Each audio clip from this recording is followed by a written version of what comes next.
Yanamala brothers అన్ని భూములను మింగుతున్నారని BRS working president KTR విమర్శించారు.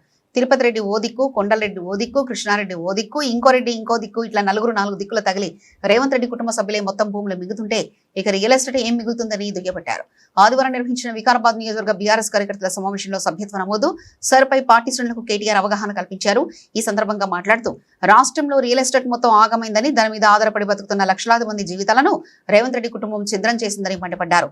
దుర్యోధనుడు రేవంత్ రెడ్డి చేసే దుర్మార్గాలు స్పీకర్ కి కనిపిస్తలేవని, ఆయన పరిస్థితి ధృతరాష్ట్రంగా మారిందని ఎద్దేవా చేశారు. భయపడితే నడవదు, మళ్లీ బీఆర్ఎస్ ప్రభుత్వం వచ్చుడు పక్కా అని, 2028 నవంబర్ డిసెంబర్ నెలలో తిరిగి కేసీఆర్ ముఖ్యమంత్రి కావడం పక్కా అని, ఇందులో ఎవరికి అనుమానం అక్కర్లేదని తేల్చి చెప్పారు. రేవంత్ రెడ్డి కూడా ఈ విషయం తెలుసని, ప్రసాద్ అన్నకు కూడా తెలుసు, అందుకే స్కీమ్ పెట్టుకుని అందరికాడికి దోచుకుంటున్నారని మండిపడ్డారు. స్పీకర్ పరిస్థితి ధృతరాష్ట్రంలా మారిందని, దుర్యోధనుడైన రేవంత్ రెడ్డి చేసే దుర్మార్గాలు ఆయనకు కనిపిస్తలేవని, బీఆర్ఎస్ ఎమ్మెల్యేలు 10 మంది పార్టీ మారినా వారిలో ఒక ఆయన కాంగ్రెస్ బీఫామ్ మీద ఎంపీగా పోటీ చేసినా స్పీకర్ కు కనిపిస్తలేదన్నారు. వాళ్ళు కాంగ్రెస్ కండువాలు వేసుకున్నా కనిపిస్తలేదు, చెయ్యి గుర్తుకు ప్రచారం చేసింది కనిపిస్తలేదు. అట్లనే వికారాబాద్ రోడ్ల మీద ఉన్న గుంతలు కూడా స్పీకర్ కి కనిపిస్తలేవని తెలిపారు. ఇవాళ ఇక్కడికి వస్తుంటే కొంతమంది రైతన్నలు కనబడ్డారు. అక్కడ జంక్షన్ కాడ, ఓఆర్ఆర్ జంక్షన్ కాడ ఈ స్వాగతం చెప్పనీకి వచ్చిర్రు. అంత మంచిదేనా అన్న? ఏ మంచిది సార్, మీరు ఫార్మా సిటీ అన్నారు, ఈ సన్నాసులు వచ్చి మొత్తం ఫ్యూచర్ సిటీ అని కొత్త పేరు పెట్టిండ్రు. 4th సిటీ అట, ఫ్యూచర్ సిటీ అట. మొత్తం భూముల మీద పడ్డారు. ఎటు పడితే ఒక అన్నగాడు అటు తలిగిండు, ఒక తమ్ముడు ఇటు తలిగిండు, మొత్తం 4-5 మోపైనరు. యాడ అసైన్డ్ భూములు ఉన్నాయి, యాడ అగ్రిమెంట్ పట్టాలు ఉన్నాయి.